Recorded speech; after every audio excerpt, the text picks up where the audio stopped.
So today we're going to be taking a look at Anakin Skywalker's Jedi Interceptor as seen in the Revenge of the Sith movie, and I've had this for a long time now. So this originally came out in 2005, around the time the movie came out, and I did get this that year. I forget if it was on Christmas Day or maybe a little bit before that, but it's been a part of my collection for 17 years now basically, and it's one of my favorite vehicles that Hasbro's ever released. It's definitely had to share repaints over the years. Obviously Obi-Wan got his, and there was also Ayla Secura's, Mace Windu's, I think even Yoda got one. So it's had a lot of repaints over the years, and Obi-Wan's is the only one that got a release in the vintage collection so far. It's probably gonna be the only one at this point. But Anakin's has, of course, it was released in the Revenge of the Sith line, and I think it did get a few repacks here and there. But it's really nice. It's very small. Well, it's not the smallest vehicle in the world, but it's small enough where it's manageable for if space is a concern for you. And you can definitely have a lot of these. They're fun to display. It's a very well-built vehicle, I'll say.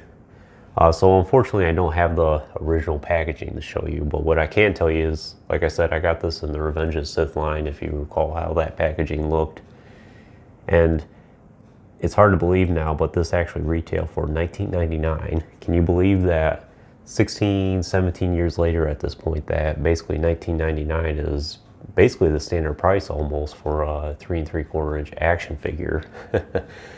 I'm sure a vehicle like this now will cost easily $50, so it's interesting to see how inflation has gone up over the years. And it's kind of sad to see at the same time. I mean, think about it, $20 for this 17 years ago, and now an action figure like this would be just about $20 now. It's like $13, $14.99, and then if you add in all the shipping and the taxes and everything, you end up spending $20 before it's over with. So we'll take a closer look at this. Like I said, it's pretty good size. I mean, maybe about 2 hands in length.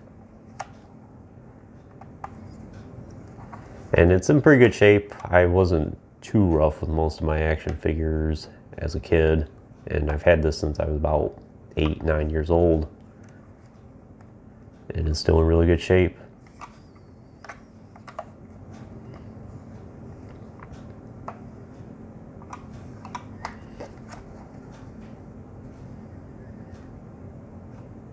And this will also be the first vehicle I've reviewed on the channel as well. I'll definitely get around to the rest eventually.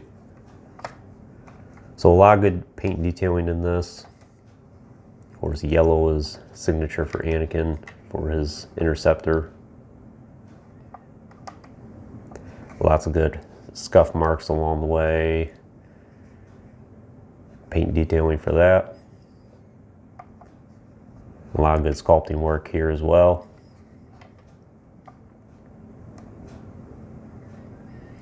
And most of these stickers I think were already on this. I totally forget actually as to if I had to place these on or not. As crisp as they are, I would say that they were already on there. Same with here, the Republic symbol.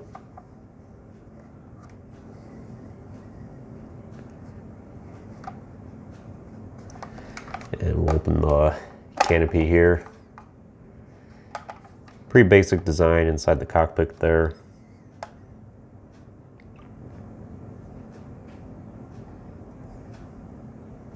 Nice detailing though.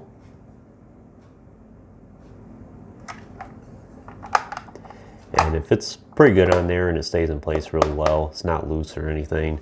Hasbro back in the day would make these really durable, and they can take a lot of abuse. Nowadays they use a lot cheaper plastic and feels flimsy and feels like it could fall apart like paper sometimes.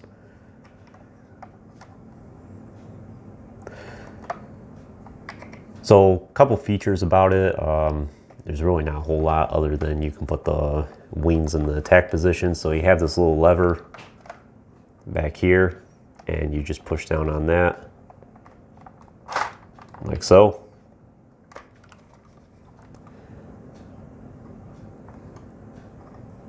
pretty good.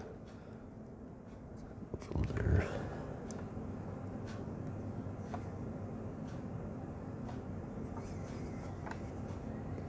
And they stay in place really well. It's not like the TIE fighters where the wings bow out or they just don't want to stay in place. When these are locked in place, they stay in place. There's no risk of them falling out or anything. Luke's X-Wing that came out in the vintage collection about 2 years ago now has that problem as well, where they sag very easily, they droop very easily, and they just don't want to stay into place. But these do, fortunately. So an interesting feature here as well, you can take this R2 replica out. Nothing you can really do with it other than swivel his head side to side like that. You can see the pin for it.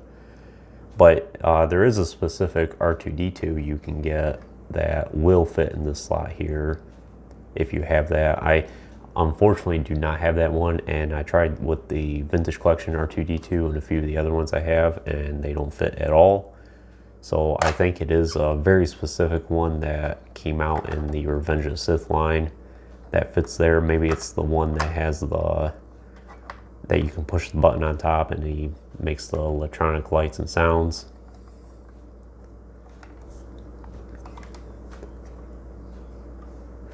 So he does have these two buttons on either side here, and it's just a small missile that shoots out. Nothing too fancy about them. And that's what they look like, and they fit into place pretty well. Never had a problem where the spring doesn't work or they shoot out on their own or anything like that. The cannon on top of the ATTE vehicle has that problem every once in a while, but I haven't had that with this. And of course he has his landing gear as well, which they both pop in and out in place pretty good.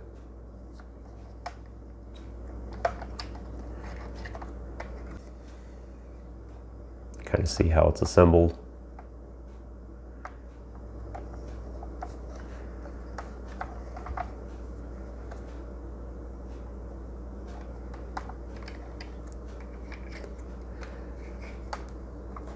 And it stands up pretty well. It's pretty leveled.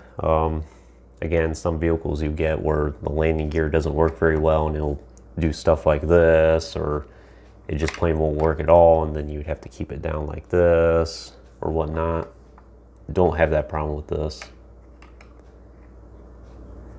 As far as I can tell, this is definitely one of the best engineered Star Wars vehicles that Hasbro has ever made. So the reason why I had these two Anakins here is this is actually the Anakin that this vehicle was originally intended for, and unfortunately it does not work at all. I'll take his hand off here so I can try and make him fit. It's we actually didn't really have a proper fitting Anakin for this vehicle for quite a few years until after this was released. Of course he has his plastic skirt here, and as you can see, it's very difficult to get. I have seen some people where they can get it to fit. I don't really want to risk breaking this. I've had this Anakin since Revenge of the Sith came out, but there is a way where you can get it where he might fit in there. I suppose you could do that. But of course you're risking bending his skirt at the same time as well.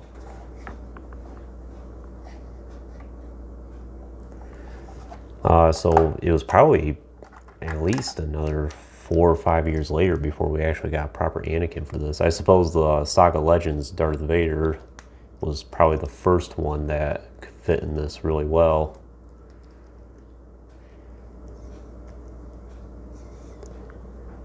And I'll show you that right now, because of course he has the articulated hips and the skirt is soft goods instead of plastic.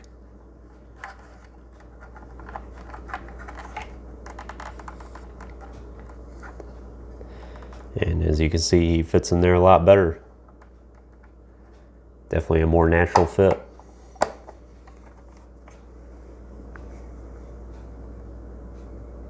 Do have some scuff marks on this plastic for his canopy there.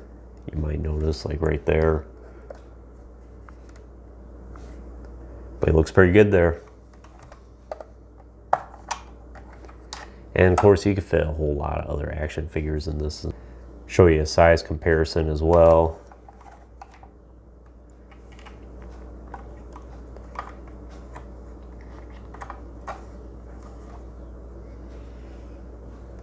And he looks pretty good.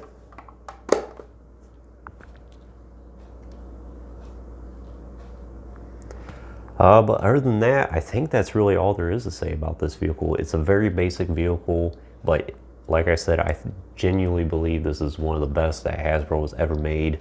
It's very easy to store anywhere, basically, on a shelf. If you have to put it in storage, it's small and compact enough to where it's easy storage.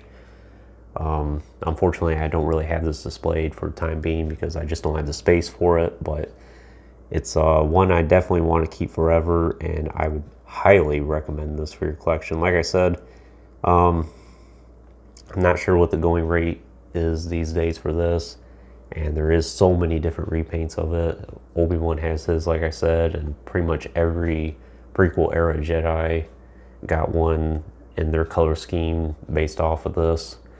But it's definitely one that Hasbro has taken full advantage of over the years, and it definitely is well deserved. It's one of the best built ships to this date, and I think it holds up better than a lot of the newer stuff that Hasbro has made for vehicles. Unfortunately, we don't get so many vehicles these days. It's really unfortunate, but I hope that Hasbro gets around to it at some point, and it would be nice to get this one re-released in the vintage collection. Like I said, I highly doubt they will, and if they ever do attempt something like this again, perhaps they might even make a HasLab campaign out of this these days. Who knows? But Hasbro is definitely very hesitant about vehicles. I think it's because they're afraid of getting hosed again, or at least from the retailer's perspective, where they put it up on the shelf for full retail, it ends up going on clearance, and they end up selling it for 80% off, basically. So I think vehicles have taken a hit over the years, and like I said, I hope Hasbro comes around to it and these start taking off again. Like I said, at this point, probably the best places to look would be maybe a comic book shop or eBay. I doubt it's too expensive because a lot of those action figures from the Revenge of the Sith era are mostly close to retail still at this point, what they retailed for at the time. And like I said, this was $20 at the time. That's really incredible to think back on that. And even then, people complained about the prices of that, but I hate to see what they would say now. And oftentimes, something like this you could find on clearance, no problem. And clearance at that time was probably like $10 even. But anyways, that concludes this review. I hope you enjoyed it. Stay tuned for more vehicle reviews in the future. There definitely will be more to come. Like I said, eventually I plan to do the ATTE, maybe even the Turbo Tank, and several others along the way as well. I used to have so many more vehicles than I do these days, but unfortunately because of space and just awkwardness of it, I've had to let a few go over the years. But perhaps I'll reacquire them at some point and do a review of those. But for the time being, I definitely have plenty more vehicles that I can review and plan to do soon. So if you haven't already, please like the video and subscribe to the channel as well. Greatly appreciate it, and appreciate the support along the way. And I also have the Instagram linked in the description as well. And I'm also doing daily community posts just to do some polls to see what people in the collecting community think and want in their collections as well. And thanks for watching.